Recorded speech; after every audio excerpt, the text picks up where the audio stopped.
On December 7, 1941, at precisely 7:55 in the morning, Vice Admiral Chuchi Nagumo stood on the shuddering bridge of the carrier Akagi, feeling the deck tremble as the last Zero fighter of the first wave clawed into the sky. Before him, a dark swarm of 183 aircraft shrank into the blood-orange dawn over Pearl Harbor.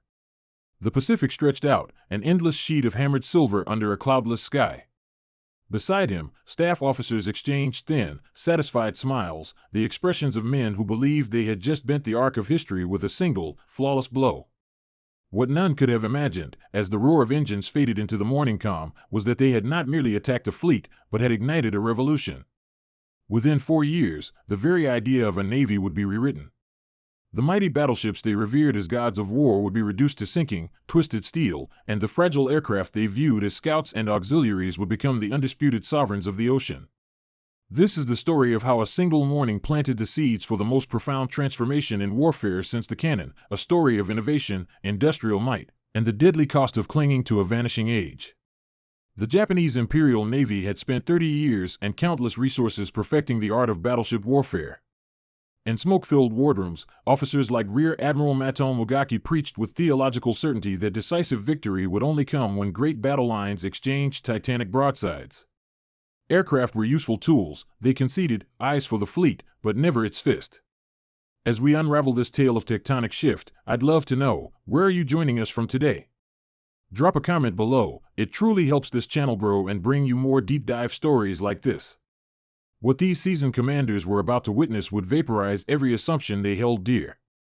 American innovation and a dormant industrial colossus were about to prove that the age of the battleship had ended at the very moment it seemed most triumphant, the second the first torpedo dropped from a Japanese plane's belly. Commander Mitsuo Fukuda, leading that first wave over Oahu, peered through his canopy at a sight that made his breath catch.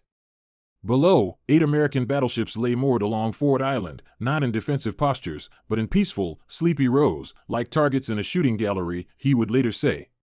His force included 40 Nakajima B-5N Kate torpedo bombers, each carrying a technological marvel, the Type 91 aerial torpedo, modified with secret wooden fins to prevent it from diving too deep in Pearl Harbor's shallow 40-foot waters. Japanese engineers had cracked a problem others thought unsolvable. Petty Officer First Class Norio Kanai, piloting his Kate toward the USS Oklahoma, had drilled for this for months over the mocked-up harbor in Kagoshima Bay. His heart hammered against his ribs. At 40 meters altitude, holding 130 knots, he focused on the immense, 29,000-ton vessel. On her decks, tiny figures moved, hanging laundry, reading letters, a serene Sunday scene. At 7:57, he pressed the release. His plane lurched upward, free of its burden. He watched the torpedo enter the water with a soft splash, its wooden stabilizers keeping it on a perfect, shallow run. The impact was a muffled, terrible thud. Then another. And another.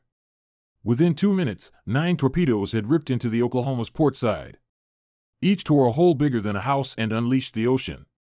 Deep inside the ship, Ensign Francis Flaherty and Seaman James Ward held flashlights in the pitch-dark, rising water, guiding their shipmates to escape hatches as corridors became vertical tunnels. 12 minutes after the first hit, the Oklahoma began a slow, groaning roll, her great hull turning turtle as the sea claimed her. Over 400 men were trapped inside an inverted, black labyrinth. Some would be cut free after 24 nightmare hours. Most would not. Across the harbor, the USS Arizona met a more apocalyptic fate. At 8:06, a bomb, a converted 16-inch naval shell, penetrated her forward deck and detonated the main magazine. The explosion was so colossal it lifted the ship's bow from the water. A fireball, visible for miles, swallowed her.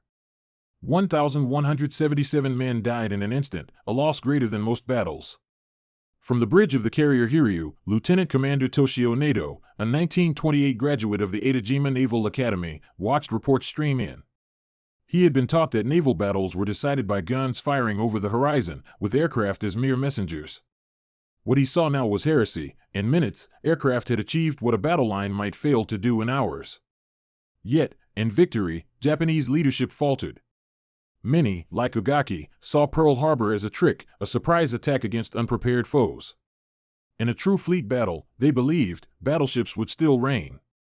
This fatal misreading of their own success would haunt them. America's response was immediate and unambiguous. While Japan remained emotionally wedded to its steel giants, the U.S. Navy, led by visionaries like Admirals Nimitz, Halsey, and the relentless carrier tactician Mark Mitchell, embraced the new reality. They would spend the next 4 years writing the definitive manual on carrier warfare. The American industrial mobilization was something beyond Japanese comprehension. In 1941, the U.S. had 7 carriers. By 1945, it had 99. Shipyards produced Essex-class fleet carriers in just 16 months. Aircraft production soared from 5,888 planes in 1941 to 96,318 in 1944. This wasn't just quantity, it was qualitative leap.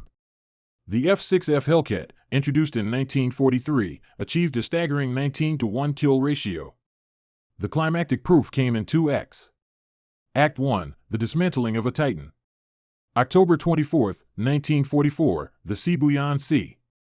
The Japanese superbattleship Musashi, a 72,800-ton behemoth with 18-inch guns and armor deemed impenetrable, was located by American scouts. What followed was a clinical, hours-long dissection. Wave after wave of dive and torpedo bombers from 5 carriers systematically hammered the giant. Crewman Yoshida Mitsuru described the ordeal: the initial confidence as a few torpedoes struck the Musashi can take 20, the growing dread as the hits piled up, the ship becoming a sluggish, listing wreck. After absorbing 19 torpedoes and 17 bombs, the unsinkable battleship rolled over and vanished, taking over 1,000 men with her. Act 2, the funeral of a god. April 7, 1945, off Okinawa.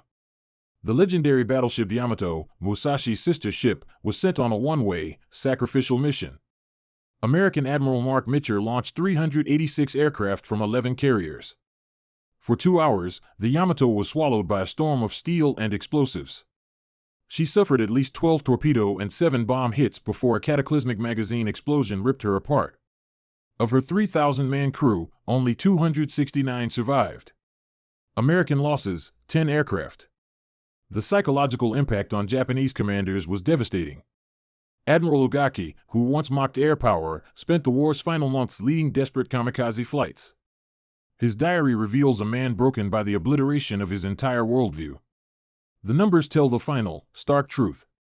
By August 1945, the Imperial Japanese Navy had lost all its battleships and carriers. The U.S. Navy, which began the war with fewer than 800 combat ships, ended it with over 6,000, its carrier task forces operating with impunity off Japan's very shores. This story is more than a military lesson, it's a timeless study in adaptation. The Japanese Navy had skill, courage, and brilliant tacticians. What it lacked was the institutional courage to abandon a cherished, but obsolete, doctrine. In the end, the side that could learn faster, innovate more ruthlessly, and harness its industrial soul to the new reality would inevitably prevail. If you've made it this far, you're truly part of this channel's community. What part of this transformation struck you most? Was it the technological ingenuity, the industrial scale, or the human cost of outdated ideas? Let me know in the comments. Don't forget to subscribe for more deep dives into history's pivotal turns. For another story of how one moment changed everything, check out the video on your screen now. Until next time.